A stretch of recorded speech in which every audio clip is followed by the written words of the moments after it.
Bonjour à tous. Bonjour à tous. M'entendez-vous?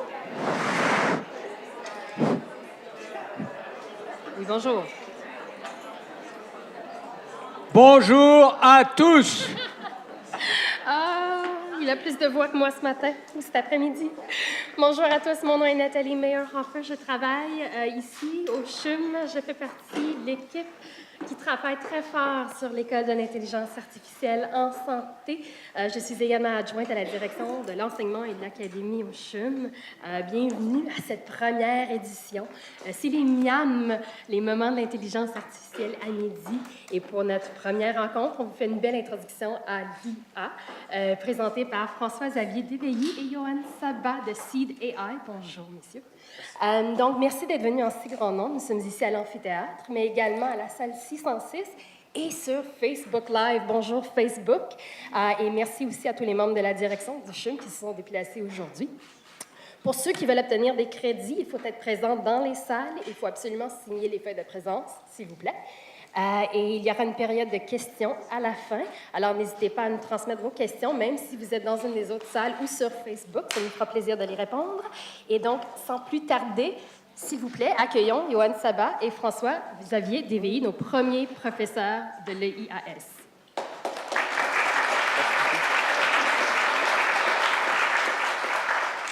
Alors, juste un petit mot très bref. Un, pour remercier nos deux étudiants d'être devenus professeurs en l'espace de quelques minutes, puisque c'est aujourd'hui eux qui vont nous introduire. Vous allez voir que dans le cadre de l'école de l'IA en santé du CHUM, les enseignants qui vont venir sont parfois parmi vous, sont parfois d'ailleurs, mais vous allez voir, sont toujours surprenants, mais nous apprennent toujours quelque chose d'extraordinaire. L'école est née, l'école fonctionne bien, l'école est présentée au niveau gouvernemental et au niveau mondial. Voilà sa plaquette, vous êtes ici avec nous. Donc maintenant, place à l'apprentissage et à nos deux héros.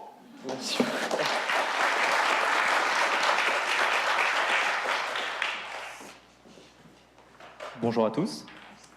Alors déjà, merci d'être venus en si grand nombre. Nous, on est très heureux d'être de retour au CHUM pour inaugurer le MIAM, le moment de l'intelligence artificielle à midi.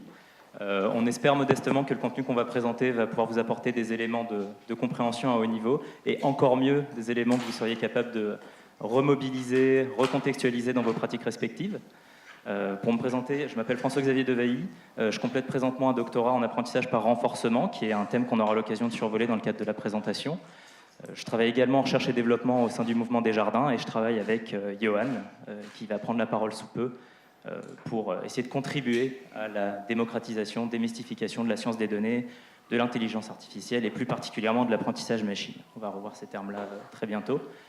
Une dernière note avant de laisser la parole à Johan. Dans le cadre de cette présentation, alors habituellement on la donnerait à deux, mais là vu qu'on manque de temps et pour éviter de se passer le micro et la parole toutes les 2 secondes, Johan va s'en charger. Je reste quand même là pour intervenir aux besoins et pour les questions-réponses. Merci beaucoup. Bon, on n'a pas beaucoup de temps, donc on va rentrer directement dans le contenu. On a 3 grands thèmes aujourd'hui. Le premier, on va parler de ce que c'est que la traduction de secteur et de domaine. En fait, ça va nous faire comprendre pourquoi est-ce qu'on est tous ensemble ici aujourd'hui. Le deuxième, c'est on va se rendre compte que finalement, jouer avec les données, ça peut être dangereux, et c'est pour ça que c'est important de le faire en comprenant bien qu'est-ce qui est impliqué quand on veut faire de l'apprentissage machine ou l'intelligence artificielle. Et ensuite, on va rentrer dans la partie, j'imagine, pour laquelle vous êtes tous ici aujourd'hui, qui est qu'est-ce que c'est finalement l'intelligence artificielle et qu'est-ce que c'est l'apprentissage machine.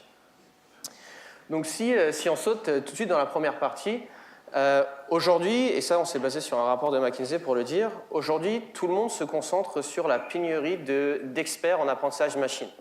Tout le monde veut chercher des gens qui sont très bons à faire des modèles.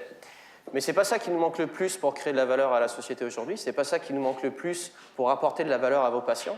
Ce qui nous manque le plus aujourd'hui, c'est des gens qui sont capables de faire le lien entre vos problèmes, les choses que vous expérimentez dans votre quotidien, et les données que vous avez à votre disposition pour régler ces problèmes de démocratisation-là. Ça ne s'apprend pas quand on fait un PhD en machine learning, par exemple, ça ne s'apprend pas quand nous, on fait nos études en machine learning de notre côté, et ça ne s'apprend pas forcément à l'heure actuelle dans les écoles. Peut-être que l'école en intelligence artificielle en santé sera l'occasion parfaite pour le faire, mais ça manque à l'heure actuelle ces traducteurs donc, qui traduisent des besoins qui sont dans un domaine spécifique à la donnée, l'intelligence artificielle. Puis il y a deux approches en fait qu'on voit de manière récurrente avec tous les gens avec qui on travaille pour essayer de pallier à ce besoin à l'heure actuelle. La première, c'est on va prendre quelqu'un qui sort d'école et qui sait faire un peu de machine learning, etc. Puis on va le prendre dans une industrie, imaginons les assurances, et on va essayer de lui apprendre 20 années d'expérience substantive dans les assurances en 6 mois, et on va lui dire maintenant tu crées de la valeur, l'intelligence artificielle ça marche, donc va de ton côté. Généralement ça ne marche pas si bien que ça. Et la deuxième approche, si on prend quelqu'un qui a 20 ans d'expérience dans une industrie ou dans un domaine en particulier, et l'on dit, bon, bah, à partir de maintenant, tu vas retourner à l'école, tu vas prendre les statistiques et tu fais du machine learning en revenant. En général, les deux approches ne marchent pas vraiment. Alors, quelle est l'approche sur laquelle nous, on parie, en fait, et c'est pour ça qu'on est ici aujourd'hui? On s'est rendu compte, à travers beaucoup d'essais, que le plus intéressant, c'est de prendre des experts de votre domaine comme vous, de venir donner des formations un peu comme aujourd'hui qui vont vous donner en fait les outils conceptuels pour penser en termes d'intelligence artificielle, comprendre à haut niveau comment ça marche et qu'est-ce que ça peut faire. Ensuite, parce que vous connaissez mieux votre domaine qu'on ne le fera jamais, vous allez être capable de dire « Ah, ben, dans ma vie de tous les jours, en fait, si j'utilisais ce type d'outil à cet endroit-là, on pourrait créer de la valeur. » Et vous allez avoir plein d'idées comme ça, et nous, on va revenir par la suite et dire « Ah, ben maintenant que tu as identifié ça, et que tu as cette base de données-là, moi je peux dire que techniquement c'est faisable, techniquement c'est pas faisable, et ensemble, on va traduire vos besoins d'affaires en besoins de machine learning et on va être capable de créer de la valeur pour tout le monde. Mais il faut garder en tête que c'est dangereux de jouer avec les données. Il y a plein de problèmes qui sont liés aux biais, qui sont liés à différents problèmes méthodologiques, etc. Et donc quand on joue avec les données, quand on commence à regarder quelle valeur on peut créer avec, il faut faire très attention. Il y a une liste de biais, de problèmes méthodologiques sans fin. Vous parlez de l'effet de Hawthorne, qui est particulièrement important en santé, etc. Mais on va en prendre un seul aujourd'hui, qui est l'effet de Simpson, pour bien comprendre ensemble. Donc, passons un petit peu à travers cet exemple. Et prenons l'exemple de, vous avez un calcul rénal. Donc, vous savez mieux que moi ce que c'est sûrement qu'un calcul rénal. Mais il peut être gros ou petit, c'est tout ce que je sais. Et là, globalement, vous avez un calcul rénal et vous allez à votre docteur et il vous dit... il y a un traitement qui est la chirurgie et l'autre, c'est les médicaments. Et en général, 289 personnes sur 350 ont survécu au traitement par médicament contre 273 sur 350 avec la chirurgie. Qui va prendre des médicaments par rapport à la chirurgie, là, comme ça? Ok, donc beaucoup de monde. Et les autres, qui prendraient de la chirurgie? Parce que vous sentez le piège, c'est ça? D'accord, mais ça, c'est très bien, ça. Alors, bon, maintenant, je vous dis... en fait, je lis... Le docteur va un peu plus loin dans les résultats, il vous dit, si vous avez un petit calcul rénal, la chirurgie c'est mieux, et si vous avez un gros calcul rénal, la chirurgie c'est mieux. Et il a raison, il n'a pas pris de drogue, c'est vrai. Donc, qu'est-ce qui justifie ça? Ça, en fait, c'est l'effet de Simpson. Au début, la première fois, quand vous avez choisi les médicaments, vous avez pris une décision, mais vous avez oublié de regarder la vraie variable qui a un impact sur votre survie. Et la vraie variable qui a un impact sur votre survie, en fait, c'est la taille de votre calcul. À quel point est-ce que vous êtes un cas grave? Et donc, en fait, le biais que vous avez avec l'effet de Simpson, il a mis un biais dans votre échantillonnage, parce qu'aujourd'hui, si vous avez un gros calcul rénal, donc que vous êtes de manière inhérente plus dangereux, on vous envoie automatiquement à la chirurgie. Donc, en fait, la chirurgie ramasse tous les cas graves, et malheureusement, il y en a plus qui décèdent, et les médicaments, on va dire que c'est les cas, entre guillemets, faciles. Et donc, ce qui veut dire qu'en fait, si vous étiez quelqu'un qui optimise et qui aviez cette connaissance, vous n'allez jamais prendre de médicaments. Donc ça, c'est un exemple basique, on regarde, c'est bien, mais imaginez-vous le nombre de fois où on peut se lancer dans des études où on oublie la taille, par exemple ici, et ça, c'est une variable qui peut sauter aux yeux, mais on oublie des trucs, on prend des décisions clés, et ça affecte, parce que ça, c'est une espérance de vie, là. Donc ça a un gros impact, vous pouvez mourir à cause de ce genre de trucs-là. Et c'est pour ça qu'on recrute des experts dans les données pour faire ce type de choses-là. On fera les questions à la fin, d'habitude on les fait en live, donc j'avais demandé s'il y a des questions, mais lançons-nous directement dans l'intelligence artificielle et à travers quelques définitions. Et ça, c'est nos définitions, il y a 1 million de définitions, mais ça, c'est les nôtres. La première, c'est la définition de l'intelligence artificielle. Quand est-ce qu'on parle d'intelligence artificielle? L'intelligence artificielle, c'est lorsque une machine va montrer en fait un caractère d'intelligence qu'on pensait réservé à l'homme avant. C'est-à-dire que, par exemple, il faut envoyer un email à cette personne-là a une plus grosse chance d'avoir un cancer, si tu as cette taille-là, tu n'as pas le droit d'aller sur le roller coaster. Ça, c'est des décisions qu'on pensait que seul l'être humain pouvait faire, et lorsqu'on le met dans un ordinateur et qu'il le fait, on parle d'intelligence artificielle. Ensuite, au sein de l'intelligence artificielle, on a 2 niveaux d'intelligence artificielle. Le premier, c'est l'intelligence artificielle qu'on appelle faible. En fait, vous apprenez l'intelligence artificielle à faire une tâche, une et une seule tâche. Par exemple, vous lui apprenez à jouer aux échecs, vous lui apprenez à conduire une voiture, mais vous ne serez pas capable de prendre le même algorithme qui conduit la voiture pour jouer aux échecs. Donc c'est faible, il est réservé à un seul endroit spécifiquement. Il le fera peut-être mieux que l'être humain, mais il ne fait qu'une seule tâche. Et ensuite, vous avez l'intelligence artificielle dite forte. L'IA forte, en gros, c'est Terminator, c'est l'intelligence artificielle qui est capable d'en générer d'autres, qui est meilleure que nous à tout. On n'est même pas proche d'arriver à l'IA forte aujourd'hui. On n'en est vraiment même pas proche. On a des méthodes qui nous font penser qu'on va y arriver éventuellement, comme l'apprentissage machine, l'apprentissage par renforcement, etc. Mais on n'est même pas proche d'y arriver encore. Donc le fait qu'on n'aura pas d'emploi tous dans 20 ans parce qu'il y aura une IA, ce n'est pas très réaliste à l'heure actuelle. Et maintenant, qu'est-ce que c'est que l'apprentissage machine et pourquoi est-ce que ce n'est pas un synonyme de l'intelligence artificielle? Comme on l'a vu dans l'intelligence artificielle, c'est l'ordinateur qui montre un signe d'intelligence. Mais ça veut dire que nous, on a le droit d'en fait mettre notre intelligence dans l'ordinateur, c'est-à-dire lui dire les règles nous-mêmes. Par exemple, si tu as au-dessus de 12 ans, fais ça, donne ça à ton patient. Mais ça ne veut pas dire que l'ordinateur, il a appris. Ça veut juste dire que nous, on lui a dit quoi faire. L'apprentissage machine, c'est différent. C'est lorsqu'on donne à l'ordinateur un set d'expériences, et l'expérience, en fait, c'est les données du passé. On lui donne un set d'expériences. Par exemple, toutes ces personnes-là, avec ces caractéristiques-là, avaient cette probabilité de survie.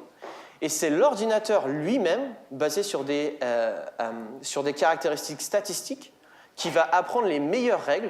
Et donc c'est pour ça qu'on parle d'apprentissage machine, c'est lui qui les apprend, ce n'est pas nous qui lui disons. Il fait émaner les meilleures règles pour classifier le mieux possible les différents éléments. Par exemple, l'expérience de survie, qu'est-ce qui impacte le fait d'avoir une crise cardiaque, on va le voir dans une minute. Donc la différence entre l'intelligence artificielle et l'apprentissage machine, c'est que l'apprentissage machine, c'est l'ordinateur lui-même qui apprend, entre guillemets, ses propres règles. Ensuite, au sein de l'apprentissage machine, on a 3 familles d'algorithmes d'apprentissage. Et il y en a une, c'est le supervisé, le non supervisé et le renforcement. Et après, on a une méthode, qui est l'apprentissage profond, qui nous permet de tacler des défis statistiques qu'on avait avant, qu'on avait du mal à parser. Et on va rentrer dans toutes ces familles en particulier.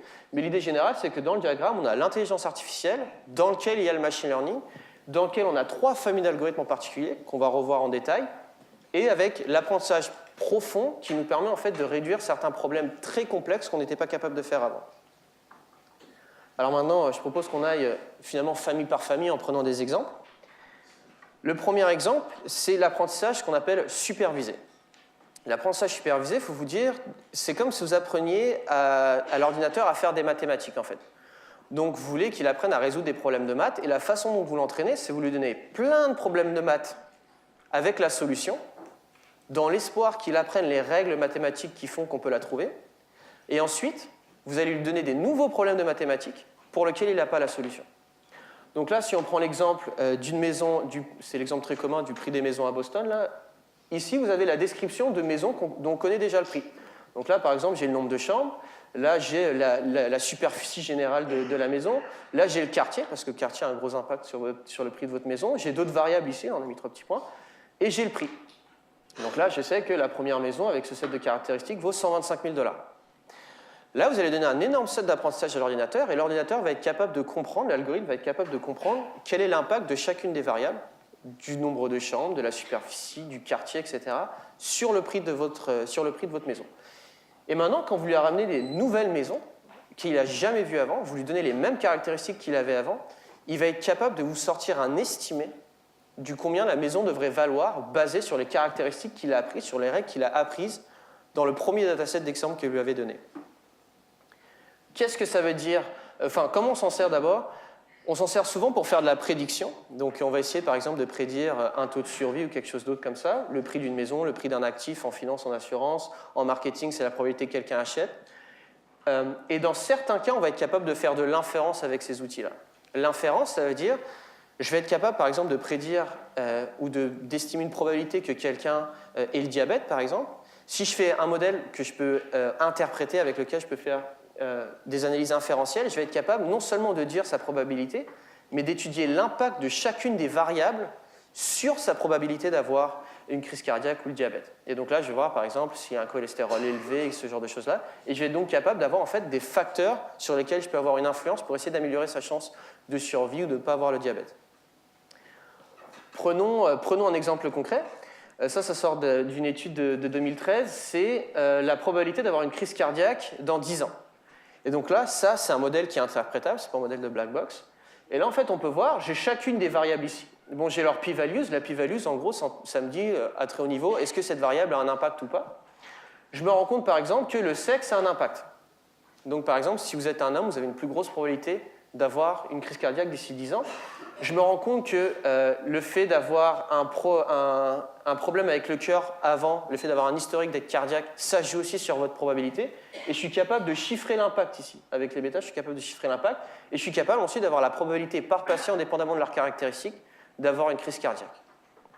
Donc ça, c'est la première famille d'apprentissage supervisé, où on a un set d'exemples avec la réponse, et maintenant on va en prédire des nouveaux, et je suis dans certains cas capable de regarder l'inférence d'une variable, l'impact d'une variable sur mon outcome. La deuxième famille, là, elle est un peu plus complexe, c'est ce qu'on appelle l'apprentissage non supervisé. Si on se rappelle un petit peu dans l'apprentissage supervisé, en fait, on allait vers nos données avec une question précise, ou avec un but précis comme « donne-moi la réponse à mon problème de mathématiques, quelle est la probabilité que quelqu'un ait un cancer, une crise cardiaque ou autre ?»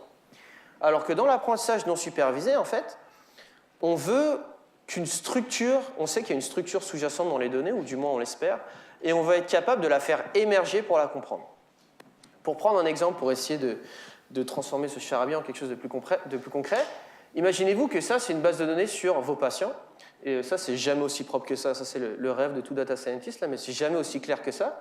Mais l'idée générale, c'est, imaginez-vous que ça, c'est 3 variables, je ne sais pas, moi, ça pourrait être l'âge, le poids et la taille, et que vous avez tout un tas d'autres facteurs à regarder pour ces différents patients, et que vous êtes capable, en fait, de regrouper vos différentes observations en petits groupes comme ça. Et par exemple, ce groupe-là, ce serait les jeunes millennials qui sont très grands et qui font beaucoup de sport. Par exemple, qui sont très musclés, avec un bas niveau de gras, etc. Donc, vous allez peut-être avoir des traitements spécifiques pour eux. Et maintenant que vous les avez fait émerger de la donnée, vous pouvez les traiter séparément. Et vous en aurez peut-être un autre pour les personnes qui sont, par exemple, plus âgées avec d'autres problèmes physiques. Donc, encore une fois, si on regarde l'apprentissage non supervisé, c'est on ne savait pas quels étaient les groupes dans les données avant, on ne savait pas qu'il y avait des millennials, etc. Mais on a été capable de le faire émerger, et maintenant, on peut traiter chacun des groupes un petit peu séparément. Alors, quelles sont les utilisations très communes de ce type d'apprentissage ? La première, c'est le regroupement, et on vient clairement de voir pourquoi. Puis on peut regrouper les personnes, on peut regrouper les traitements, on peut regrouper tout un tas de choses. Et l'idée, c'est qu'on regroupe des observations, on regroupe des personnes entre elles. Une deuxième utilité, c'est la réduction de dimensionnalité. Alors, qu'est-ce que c'est que la réduction de dimensionnalité ? Imaginez-vous que vous avez un examen pour devenir professeur avec un très très gros livre sur la physique nucléaire de 2000 pages. Et là, votre professeur vous dit à l'examen, vous avez le droit d'avoir une page recto verso pendant l'examen, et c'est tout ce dont vous avez le droit de ramener, pas de calculateur, rien. La première chose que vous allez faire, c'est que vous allez écrire tout petit sur le papier, mais ça ne va pas suffire. Donc la deuxième chose que vous allez faire, c'est vous allez prendre votre livre et vous allez regarder les équations clés. Vous allez prendre les phrases clés, vous allez prendre toutes ces toutes petites bribes d'infos, ces tout petits trucs qui ne prennent pas de place, mais qui contiennent le cœur de l'information de votre livre. Et en fait, vous allez transformer un livre de 2000 pages en une page recto verso, que vous allez être capable d'utiliser pour restituer la majorité de la connaissance des 2000 pages. Oui, vous allez perdre de l'information, et ça c'est certain, mais la majeure partie, ce qui est clé, sera encore là. Et bien, la réduction de dimensionnalité, c'est exactement ça. Parfois, quand on est data scientist, on se retrouve avec des datasets avec 1200 variables. Imaginez-vous prendre des décisions sur la survie d'un patient avec 1200 variables, ça ne sert pas à grand-chose. Donc peut-être qu'on va se dire qu'on veut sélectionner les meilleurs, qu'on va en créer des nouvelles, qu'on veut les regrouper, pour être capable de prendre des vraies décisions sur des facteurs qu'on peut mieux comprendre. Alors, juste une parenthèse, là c'est 2 exemples d'applications d'apprentissage non supervisé, il en existe d'autres. Vous avez peut-être entendu parler des modèles génératifs qui permettent de créer des nouveaux exemples en apprenant la distribution sous-jacente des données, par exemple en regardant des visages, capables de générer des visages qui n'existaient pas auparavant. C'est aussi un exemple d'apprentissage non supervisé, simplement c'est moins fréquent, moins utilisé aujourd'hui en santé, donc on l'a pas présenté par manque de temps. Ouais. Et puis il y en a d'autres. Puis ça pourrait être utilisé pour le art therapy et tout. Là, on a nos petites idées, mais c'est un autre point. Donc maintenant, si on prend un exemple peut-être plus direct de qu'est-ce qu'on pourrait faire très très basiquement dans la santé, imaginez-vous que vous avez une base de données où vous avez tout un tas de caractéristiques sur il me semble qu'il y a 1 million de patients par an au CHUM à peu près de mémoire. 500 500 000. Vous avez 500 000 patients par an qui sont au CHUM et vous avez tout un tas de caractéristiques, j'imagine, sur eux, leur poids, leur taille, etc. Le problème qu'ils avaient, ou les symptômes qu'ils montraient, et le traitement qu'ils ont reçu. Donc au cours des années, vous avez des millions de lignes. Et là, vous avez un nouveau patient qui rentre et au lieu en fait de prendre un traitement générique qui vous a été prescrit par une compagnie pharmaceutique, etc., vous rentrez dans votre base de données, et si votre patient, c'est le point rouge ici, vous êtes capable de regarder avec un peu de data science quels sont les patients qui lui ressemblent le plus en termes de caractéristiques, en termes de symptômes. Et au lieu de lui faire quelque chose de générique, vous êtes capable de voir quel a été l'impact en fait, du traitement que j'ai donné aux personnes qui lui ressemblent le plus. Et est-ce que je suis capable de le tweaker un petit peu pour commencer à faire en fait, de la médecine personnalisée. Et donc ça, c'est tout bête, mais c'est non supervisé. Vous n'y allez pas avec une réponse en tête, vous y allez, vous prenez en fait le voisinage et vous commencez à adapter vos traitements à chacun de vos patients. C'est un exemple de non supervisé. Maintenant, on va rentrer dans l'apprentissage par renforcement, qui est le bébé de François Xavier, qui est l'une des solutions en fait, les plus futuristes, qui est extrêmement prometteuse. Par exemple, vous avez sûrement entendu parler de AlphaGo. AlphaGo, c'est de l'apprentissage par renforcement.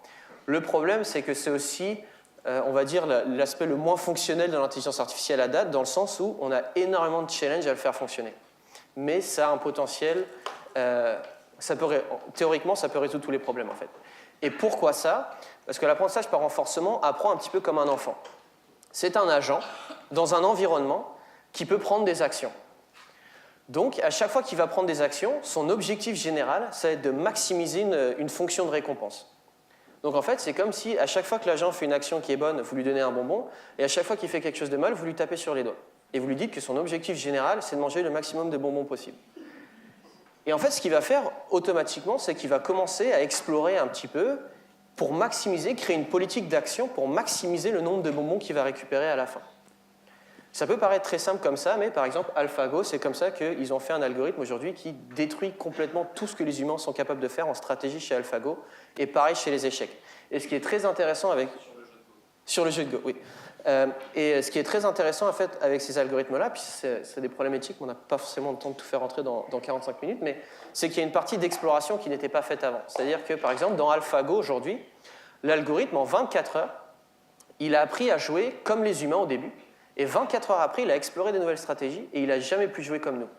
Et en fait, c'est assez humiliant parce que ça veut dire que nous, les êtres humains, on a exploré seulement les stratégies de base et on est vraiment nuls. Et l'algorithme, lui, il a testé tout un autre tas de stratégies qui ont une valeur qu'on est incapable de déceler. Et si vous jouez aux échecs en fait, avec un ordinateur aujourd'hui, avec les meilleurs IA, il sacrifie toutes ses pièces. Vous pensez qu'il est idiot, il vous donne sa dame, ses tours, etc. Mais il gagne systématiquement. Et donc, du coup, en fait, ce qu'on peut se poser la question, et en santé, ça c'est une question éthique, est-ce qu'il serait possible qu'un apprentissage par renforcement explore un petit peu, donc il y aura des coûts pour ça, mais soit capable, par exemple, de trouver des toutes nouvelles manières de faire de la chirurgie qui nous sauve tous systématiquement? Et ça, c'est des grosses questions éthiques qu'il faut se poser. Je ne sais pas si, François-Xavier, tu... Gros espoir, mais c'est ça. On n'en est pas là. En tout cas, puis maintenant, donc, on va recommencer à regarder, on a vu l'apprentissage supervisé, le non supervisé, le renforcement, on va regarder qu'est-ce que c'est que l'apprentissage profond, qui est une spécialité montréalaise, d'ailleurs, le MILA basé à Montréal est un leader dans le monde là-dedans. Pourquoi est-ce que c'est intéressant et pourquoi est-ce que c'est important?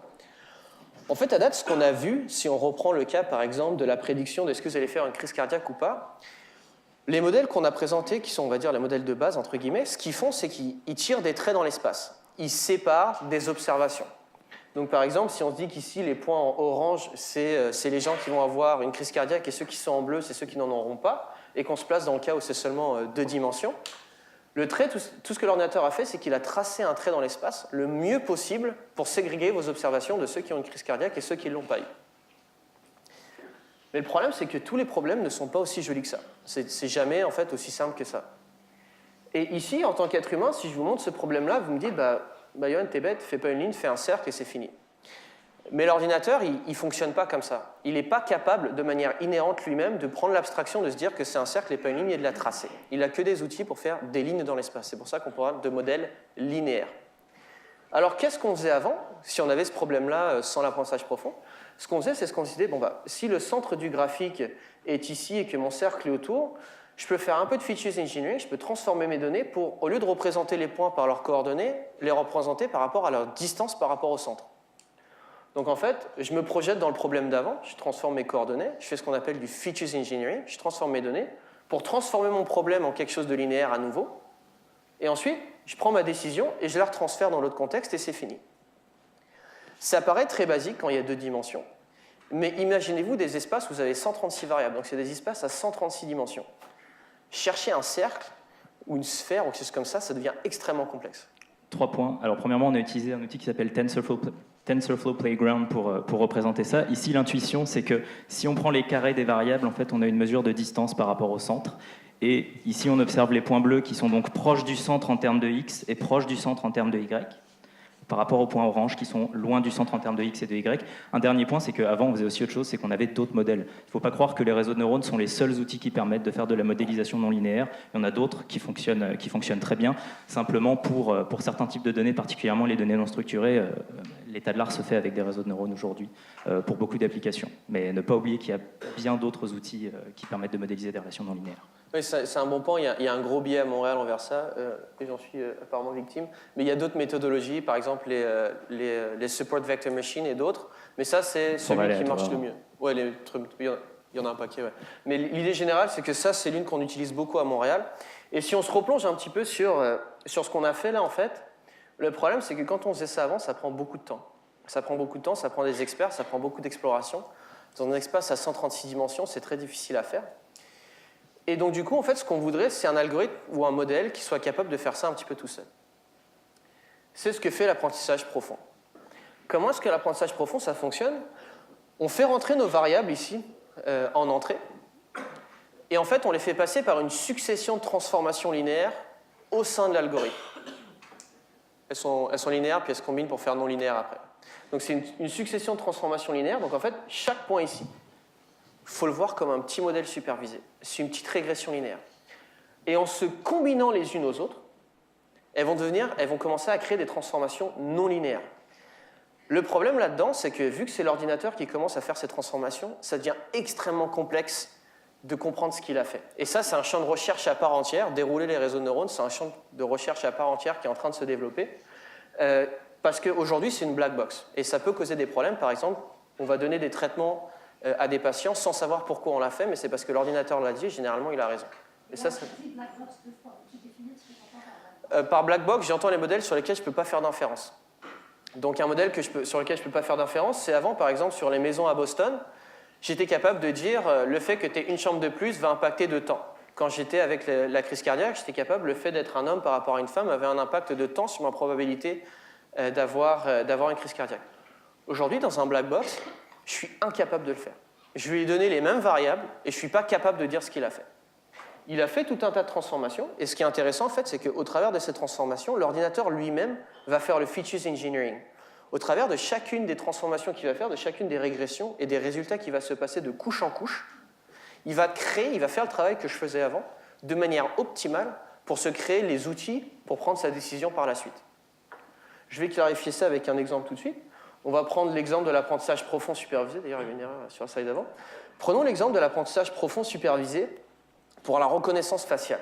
La reconnaissance faciale, clairement, c'est un problème non linéaire, parce que si on essaie de tracer des lignes pour essayer de découvrir qui Sarah est aujourd'hui, on va avoir du mal. Qu'est-ce que fait le modèle au final? Le modèle, au début, je lui donne tous les pixels de l'image. Donc, je lui donne tous les pixels en entrée. Chaque petit neurone qu'on a vu est un pixel. Ensuite, au fur et à mesure de ces couches, l'ordinateur va apprendre à créer ses propres règles et ses propres features. La première chose qu'il fait ici, c'est qu'il crée des lignes. L'ordinateur s'est rendu compte que quand j'ai un enchaînement de pixels d'une certaine couleur et un enchaînement de pixels d'une couleur très très différente mais assez uniforme de l'autre côté, en fait j'ai une ligne. Le modèle il a créé la features d'une ligne qui moi m'aurait pris beaucoup de temps à lui apprendre. En fait, ensuite il se dit, bon, si j'ai les lignes qui sont combinées dans une certaine façon, ça fait un nez. Dans d'autres façons ça fait un œil, dans une autre façon ça fait une oreille, etc. Donc il a créé à partir de sa propre abstraction qui s'est faite, qui est la ligne, il s'est créé une nouvelle abstraction qui est la forme du visage.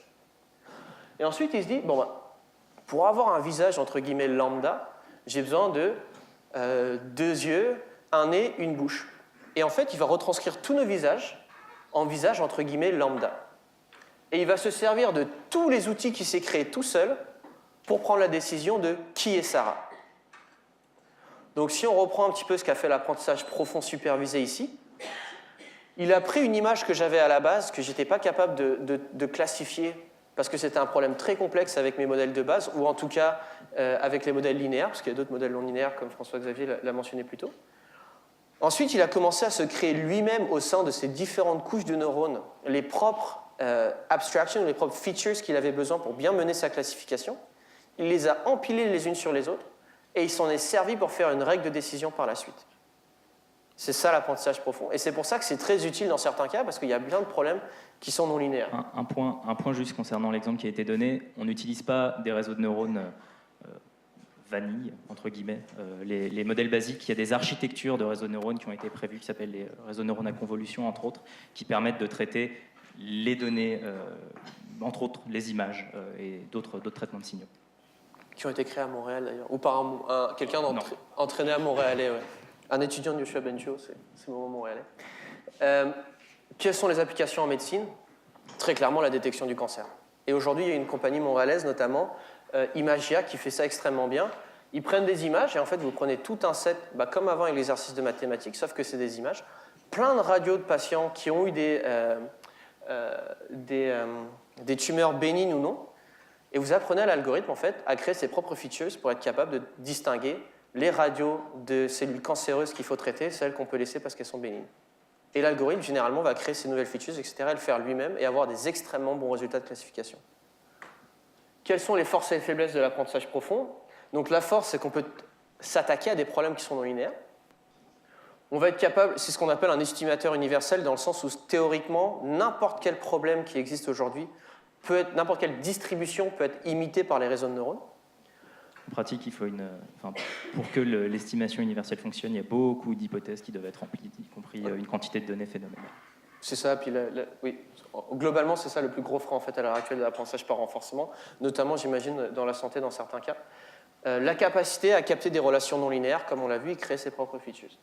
Quelles sont les faiblesses? Le premier, c'est que c'est prône au surapprentissage.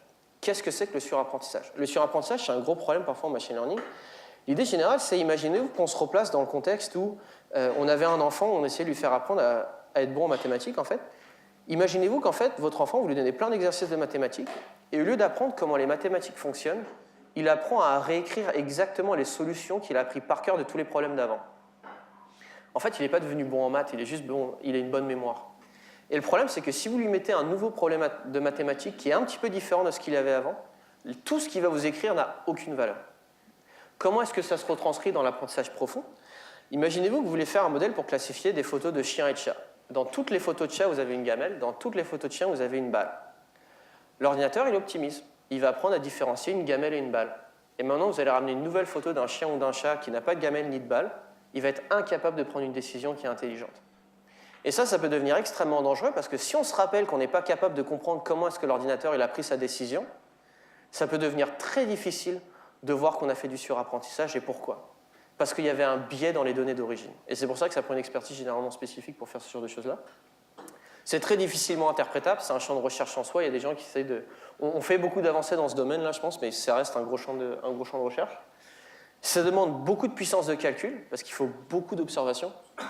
Dans la majorité des modèles, quand il y a beaucoup, de toute façon, comme il y a beaucoup d'observations, ça prend beaucoup de puissance de calcul pour être capable, par exemple, de traiter des images, parce que imaginez-vous qu'une image haute définition, chaque pixel est un neurone, et que vous faites des dizaines de couches de réseaux de neurones, parfois quand ils sont profonds. Donc la puissance de calcul, c'est une régression linéaire par neurone, donc ça demande beaucoup. Et il faut beaucoup d'observations. En fait, parce qu'il y a plusieurs couches. C'est ça. Donc, et après, il y a besoin de beaucoup d'observations. Parce que dans un réseau de neurones, encore une fois, chaque neurone est une régression. Chaque régression a des paramètres.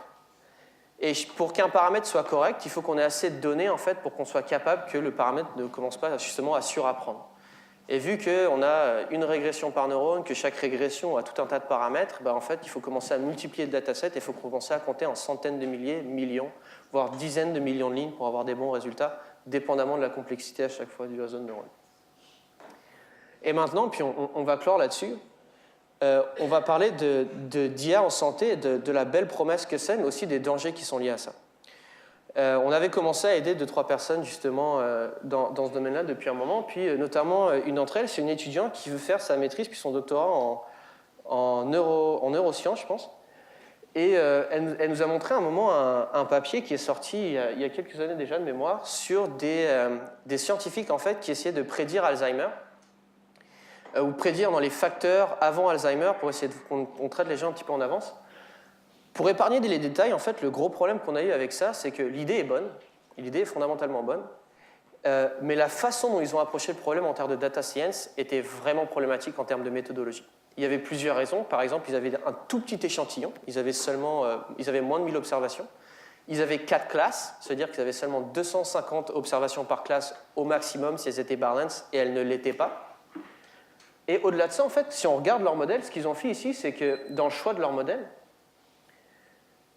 il y a un modèle ici qui a seulement 6 coefficients et qui est capable d'avoir une bonne classification de 90%. Donc ils avaient 6 variables seulement et ils sont capables de bien classifier, selon l'erreur qu'ils montrent, 90% des observations. Ensuite, ils ont pris un deuxième modèle avec 127 éléments pour gagner 2% de classification. Donc si on se dit qu'il y avait 1000 observations en tout, 2% c'est rien du tout là. C'est 20 observations, donc pour mieux classifier 20 observations, ils ont rajouté 121 éléments. Si on se replonge dans l'exemple du chien avec la balle et le chien avec la gamelle, c'est exactement ce qu'ils ont fait en fait. Et le plus gros problème là-dedans, je ne pense pas du tout qu'il y ait de malhonnêteté intellectuelle ou quoi que ce soit, le plus gros problème là-dedans en fait, c'est qu'ils n'ont même pas mesuré ce qu'ils avaient fait du surapprentissage ou pas. Parce qu'il y a moyen de le mesurer, et là dans le tableau, on n'a pas le surapprentissage. On a juste l'erreur finale du modèle qu'ils ont choisi. Mais pour mesurer le surapprentissage, en fait, on divise un échantillon de test et un échantillon d'entraînement et on regarde la différence de résultats entre les deux. Et donc, en fait, ici, c'est extrêmement prometteur, mais il faut faire attention. Qu'est-ce que ça veut dire? Ça veut dire qu'il y a du jus dans les données. On a des moyens, par exemple, de s'attaquer à des problèmes aussi complexes qu'Alzheimer avec des modèles de data science, mais il faut le faire avec attention. Parce qu'ici, dans leur papier, ils l'ont mis en gras, ils ont choisi le modèle avec 127 coefficients, alors qu'il y a probablement 121 de ces coefficients qui ne servent à rien. Et on va prendre des conclusions scientifiques. On va faire de la recherche probablement sur ces 120 éléments, alors que seulement 6 éléments auraient réussi à absorber 90% du jus des données. Et c'est pour ça que ici, nous, on est ici aujourd'hui, je pense en grande partie, c'est parce que nous, ça nous passionne et on voit le potentiel, mais ça doit être fait correctement et il doit y avoir un dialogue avec les gens qui ont une expertise dans le domaine médical et ceux qui ont une expertise dans le domaine statistique ou des données, de façon à ce que nous, on puisse appliquer les modèles et les outils statistiques dans les endroits qui sont pertinents dans la santé, que nous, on ne serait pas forcément capable d'aller identifier parce qu'on n'est pas médecin. Et moi, Alzheimer, j'ai regardé le problème, je ne sais pas qu'est-ce que c'est AD versus CN, etc. Je ne sais pas l'interpréter, mais je peux juste voir si la méthodologie statistique tient la route. Et donc, c'est pour ça, je pense en partie qu'on est ici aujourd'hui. Une grande valeur à défendre dans les applications, que ce soit en statistique ou en apprentissage machine, c'est la parcimonie. Concrètement, on essaie de trouver des modèles parcimonieux, c'est une règle d'or.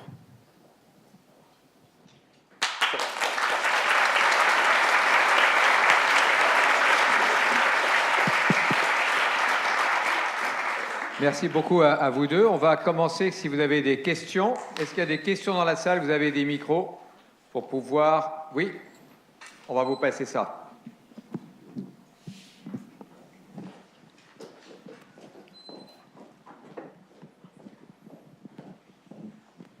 Oui, bonjour, merci messieurs. Cette présentation déjà m'a aidé un peu à stimuler ma réflexion, mais aussi à l'ancrer dans ma pratique quotidienne. J'ai deux questions sur l'apprentissage par renforcement. Je sais que chez l'humain, le renforcement marche parce qu'on a des pressions inhérentes à notre condition, qui sont les pressions de prévision, de subsistance, d'appartenance. Qu'est-ce qui fait que le renforcement marche dans des algorithmes? Est-ce que c'est le programmeur ou le statisticien qui détermine ça? Et est-ce qu'on peut, à partir de là, inférer que l'apprentissage par renforcement est la forme d'intelligence artificielle la plus anthropomorphique? La plus Anthropomorphique, la plus à l'image de l'homme. Je ne suis pas sûr de comprendre ta question. Est-ce que tu veux savoir pourquoi ça ne fonctionne pas? Non, je veux savoir comment est-ce que comment le mécanisme de renforcement est rendu possible pour une machine ou pour un algorithme. Pour une machine, c'est simplement un résultat scalaire, donc un chiffre en fait qu'on va donner à chaque étape, si tu veux, d'exploration de l'algorithme, pour essayer d'inciter, de renforcer son comportement ou au contraire de le dissuader de prendre certaines séquences d'actions. Si tu veux, le but, c'est inspiré de la psychologie behavioriste principalement. Puis le but, le raisonnement derrière, c'est de se dire que la façon dont nous, on apprend, puis Yoann y a fait allusion en parlant des enfants, notre comportement est orienté de façon à maximiser une récompense à long terme.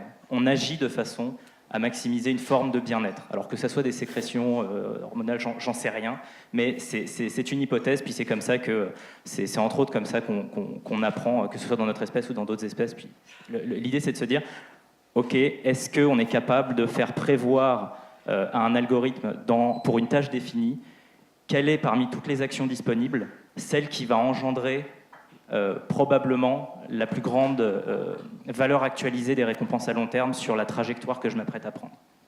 C'est vraiment ça l'idée. Alors évidemment, le problème est bien plus complexe qu'un problème supervisé classique dans lequel je voudrais juste faire une prédiction. Là, il faut que je comprenne les mécanismes de mon environnement. Il faut que je comprenne l'impact de mon action immédiate, oui, mais où est-ce que cette action va m'emmener, et donc qu'est-ce qui sera possible à partir du nouvel état dans lequel je suis susceptible de me retrouver après avoir pris la dite action. Ce qui complexifie la séquence énormément parce que l'attribution est complexe.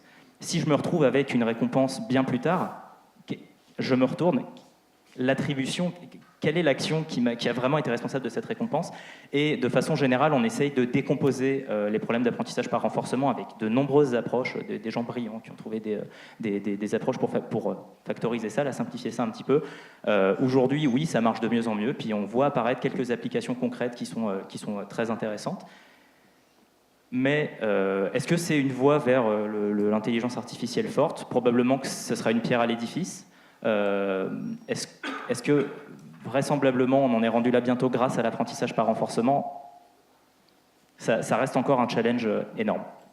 Et peut-être un autre point, c'est la structure de récompense aussi. C'est un gros point, je pense, de la recherche. Et il faut faire attention, pour prendre un exemple un peu bête, il faut faire attention comment est-ce qu'on structure le fait qu'on récompense notre algorithme, quand est-ce qu'on donne un bonbon.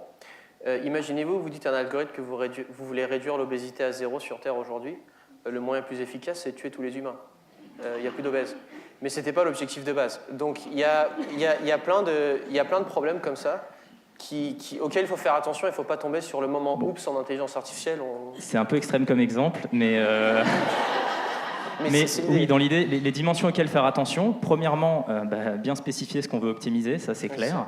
C'est la fameuse problématique du traducteur. C'est-à-dire concrètement, si moi je viens dans une discipline et dire « Ah, on va maximiser ça n'a probablement aucune valeur », parce que c'est quelqu'un d'autre qui serait capable de formuler ce qu'on essaie de maximiser. La deuxième chose, c'est que la façon dont ta fonction de récompense est définie va permettre de faciliter l'apprentissage ou pas. On peut prendre l'exemple pour un jeu vidéo, si on essaye d'apprendre, parce que c'est surtout sur ça que la recherche se fait en fait, c'est des environnements virtuels sur lesquels on peut simuler une infinité de trajectoires, ça facilite l'entraînement.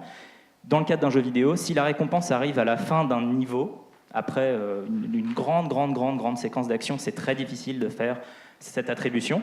Si par contre on est capable de façon pertinente et sans trop biaiser le comportement de mettre des récompenses au fur et à mesure, c'est-à-dire d'avoir une récompense qu'on appelle dense, dans ce cas-là ça va être beaucoup plus facile. Le problème c'est que la récompense dense elle est souvent très difficile à spécifier sans introduire de biais, parce que quand on essaye de densifier la récompense pour un jeu, peut-être que nous on va valoriser des choses, on va dire moi je pense que pour terminer, qui est l'objectif final, tu devrais faire ça, tu devrais faire ça, tu devrais faire ça, ça va t'aider.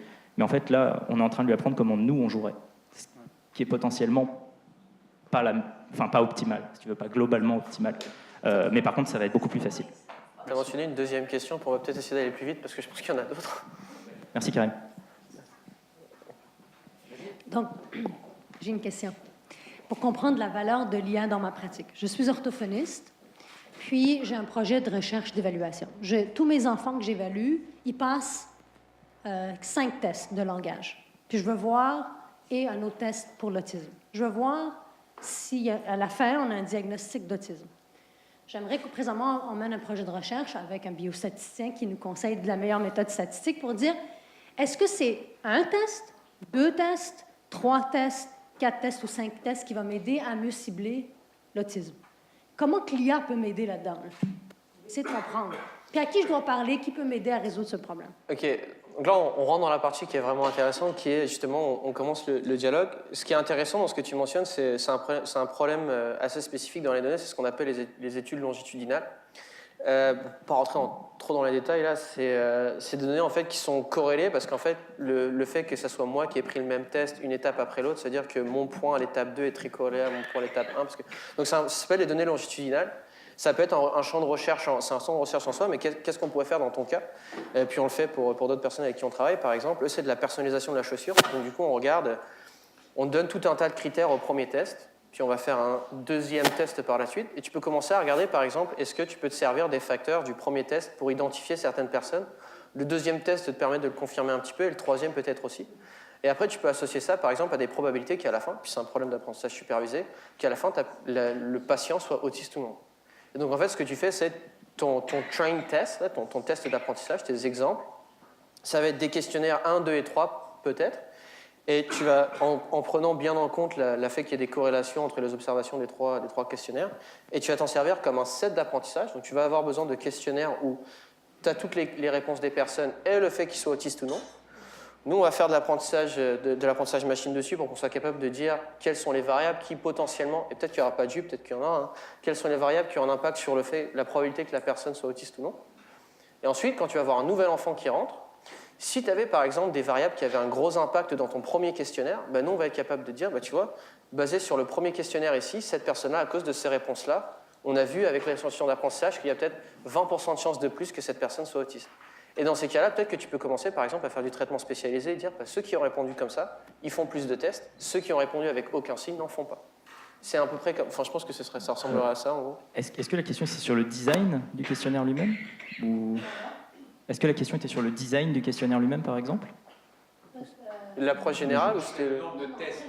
Ah, vraiment les tests, d'accord. Puis ça va dépendre des données. Parce que c'est ça, la beauté aussi de la science des données, c'est que c'est les données qui parlent, donc on ne sait jamais le jus qu'on va être capable d'en tirer.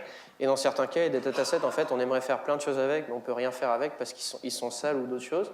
Et dans d'autres cas, en fait, il y a des datasets qu'on pensait extrêmement basiques et qui sont riches en insights. Et donc ça dépendra, il faut se mettre au cas par cas. On pourra s'en reparler et ça nous fera plaisir de regarder tout ça.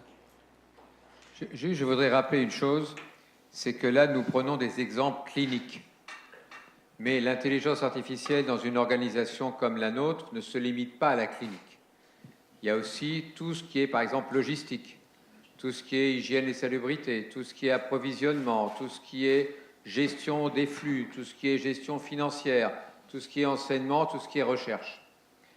Ce qui est important ici, c'est que nous sommes dans une collaboration entre deux sciences et deux cultures. La nôtre, qui est notre cœur de métier, et l'intelligence artificielle qui elle-même a ses experts, sa terminologie, sa vision, son développement, etc. L'école de l'IA en santé n'a pas pour objectif d'apprendre, comme ils l'ont très bien décrit au début, à devenir des data scientists ou des programmeurs de haut niveau.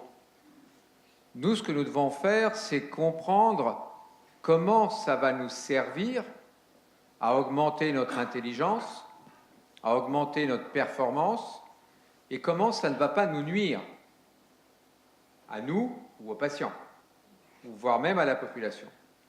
Et je pense que cette présentation a été très bien nuancée dans le sens où, en dehors du côté didactique, à chaque fois, il y avait les limitations, ou en tout cas les précautions à prendre par rapport à ça. Est-ce que dans Facebook, il y a des questions ou est-ce que dans la salle, il y a d'autres questions? Je vais juste mettre un petit point parce que je pense que c'est une très bonne remarque, Dr Brunet. Puis on a déjà justement commencé à regarder certains aspects pour ça. Et oui, on a déjà commencé à identifier tout un tas de possibilités d'utilisation de l'apprentissage machine dans les opérations de différents hôpitaux, par exemple. Ce qui est quand est-ce qu'on rachète des fournitures, parce qu'il y a des problèmes, par exemple, de shortage aujourd'hui qu'on nous a déjà montré, on a déjà vu les datasets.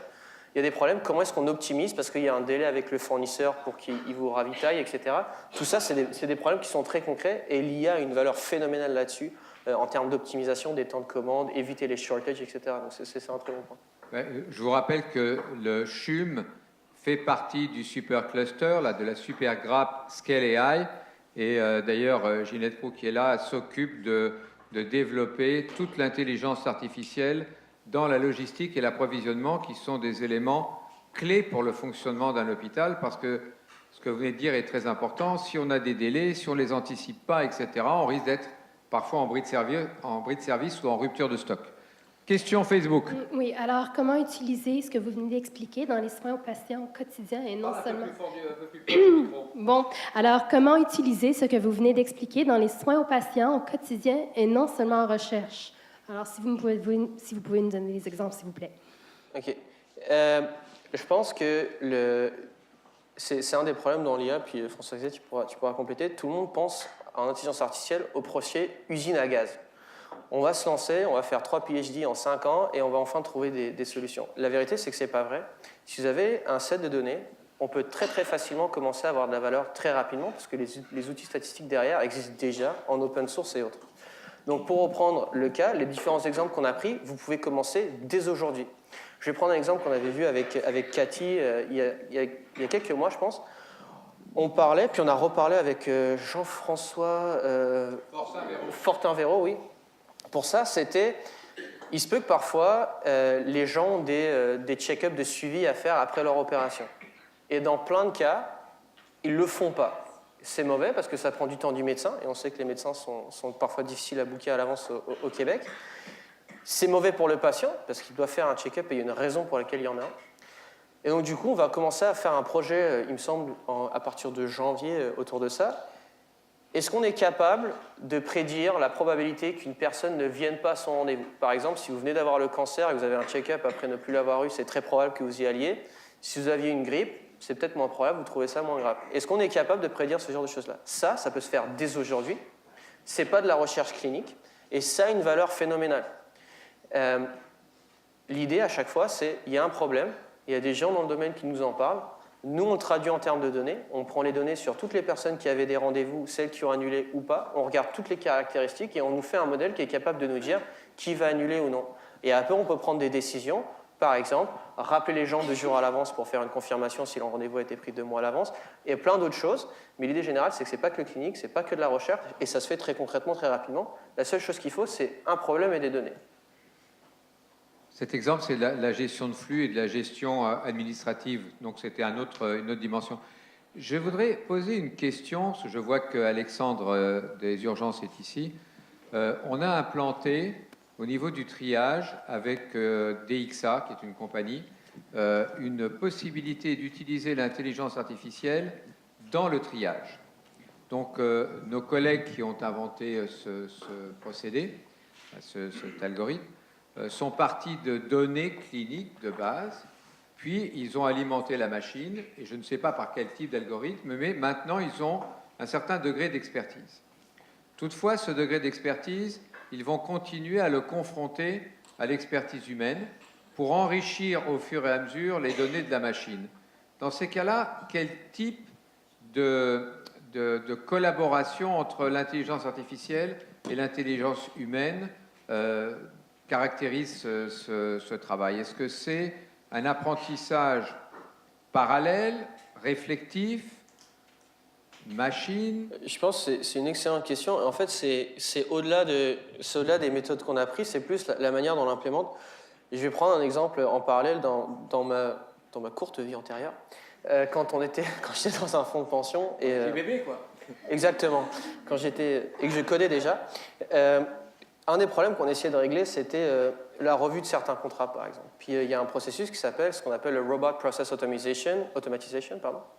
On essaie d'automatiser des tâches. On avait précisément ce problème-là, dans le sens où la raison pour laquelle on a des gens en audit qui regardent des contrats, c'est parce qu'il y en a beaucoup qui sont faits par ordinateur et ils sont là pour catcher les erreurs de l'ordinateur.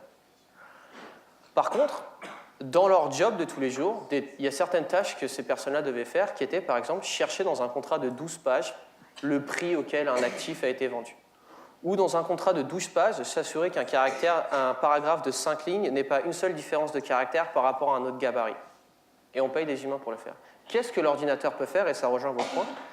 On ne va pas utiliser un ordinateur pour remplacer ces gens-là. On va faire en sorte que l'ordinateur, en fait, puisse extraire certaines choses, puisse les aider dans leurs tâches, les accompagner. Et c'est les êtres humains qui vont revenir checker par la suite que ça a été bien fait par l'ordinateur, qui vont enrichir sa décision et qui, au final, vont avoir un final say. Comment ça a lieu dans les faits? J'ai un contrat qui rentre qui fait 12 pages. je fais un algorithme qui extrait le prix des différents actifs, la date, etc., qui le surligne automatiquement, par exemple, dans le document et ça défile. Et j'ai un humain qui dit oui, non, oui, non, oui, non, oui, non. Et si c'est non, pourquoi? Je mets la bonne réponse et j'enrichis l'ordinateur pour qu'il s'améliore la prochaine fois. Et je pense qu'en santé, justement, on va sûrement, probablement s'en aller beaucoup vers ça au début, parce que je ne pense pas qu'on va tout parier sur le fait que l'ordinateur fasse tout très bien dès le début, parce que de toute façon, ça ne serait pas forcément très éthique. Et ce qui va se passer, en fait, c'est qu'on va collaborer, qu'on va se rendre compte, par exemple, là où l'ordinateur est mauvais de manière récurrente, et on va faire un nouvel algorithme, on va faire tout un tas de choses. On ne sera pas remplacé, on fera juste des tâches, on sera juste plus efficace à faire nos tâches, et les parties sur lesquelles on n'est pas forcément bon, l'ordinateur les fera, parce qu'il est souvent bon à ce qu'on n'aime pas. Et par exemple, un idéal, je pense en tout cas, dans le domaine de la santé, ce serait de permettre de dégager pour les praticiens plus de temps pour se concentrer sur la relation avec le patient, entre autres. Autre question dans la salle? Facebook? Donc le prochain MIAM, si je m'en souviens bien, ou en tout cas une des prochaines conférences, va aborder le problème qu'ils ont décrit comme une partie de ce que la machine va faire nous est pas toujours connu, mais que nous allons utiliser les conclusions, peut-être, pour transformer notre pratique, notre raisonnement, et donc avoir un diagnostic ou un traitement que nous allons mettre en place après ce raisonnement machine. Quelle est la responsabilité médicale, professionnelle, légale de l'individu et de l'organisation qui va utiliser des données dont il n'a pas compris le raisonnement? Et on va avoir la prochaine conférence, je pense, le 15 janvier, sur les aspects médicaux, professionnels et juridiques de l'intelligence artificielle dans notre pratique. Je vous souhaite une très bonne journée. Merci. Une dernière note. Bonjour. Alors, n'oubliez pas de vous inscrire à l'école IAS-CHUM.ca. Inscrivez-vous comme étudiant, comme prof ou comme collaborateur. C'est la meilleure façon de nous rejoindre. Joyeuses fêtes. On en fait des sur-mesures et tout. Là, puis... J'espère bien. On était avec Amazon tout à l'heure, qui eux aussi vont venir nous...